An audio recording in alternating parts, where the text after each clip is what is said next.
My husband sent me a text a while back that showed a picture of his car with another cracked windshield. We'd fixed or replaced 4 windshields already in the last 6 months. He typed, "It feels like we can't win lately."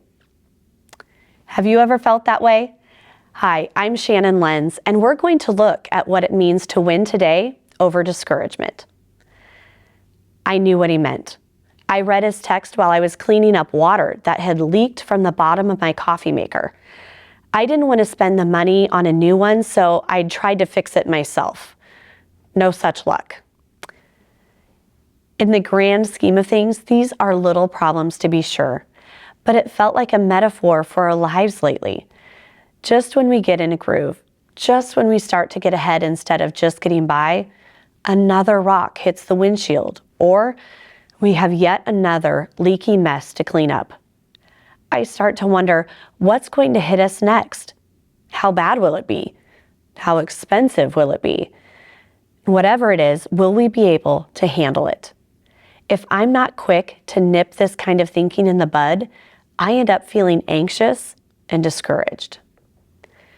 Jesus told us not to entertain this kind of thinking. In Matthew 5-7, Jesus delivered his famous Sermon on the Mount. In this sermon, he covered several different topics about wise and godly living. In Matthew 6:25-34, Jesus commanded us not to be anxious for anything. He pointed out that God takes care of the birds of the air and the lilies of the field, so of course he's going to take care of us. In verse 34, Jesus said, "Therefore do not be anxious about tomorrow, for tomorrow will be anxious for itself. Sufficient for the day is its own trouble." I don't know about you, but I have a tendency to sink into deep discouragement simply because I borrow trouble. I start wondering things like, what else could go wrong? Or how am I ever going to make it if stuff like this keeps on happening? When I do that, I'm adding trouble that doesn't even exist yet and may never exist to today's list of troubles. Jesus said, don't do that. You have enough trouble today. So how can we overcome this type of discouraging thinking?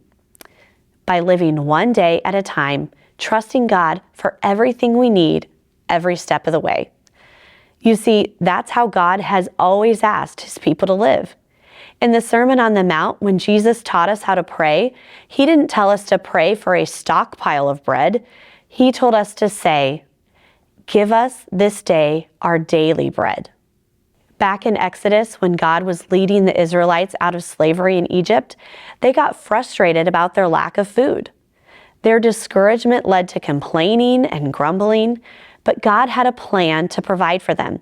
In Exodus 16:4, he said, "Behold, I am about to rain bread from heaven for you, and the people shall go out and gather a day's portion every day."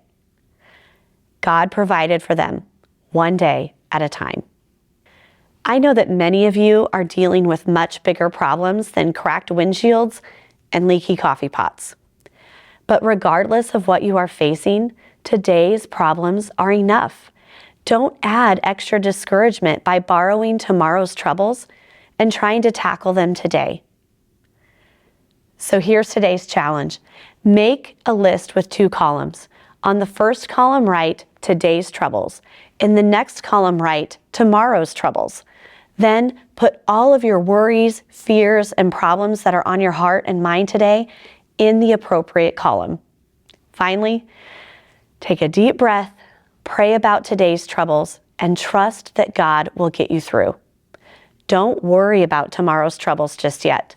Take it one step at a time and depend on him every step of the way.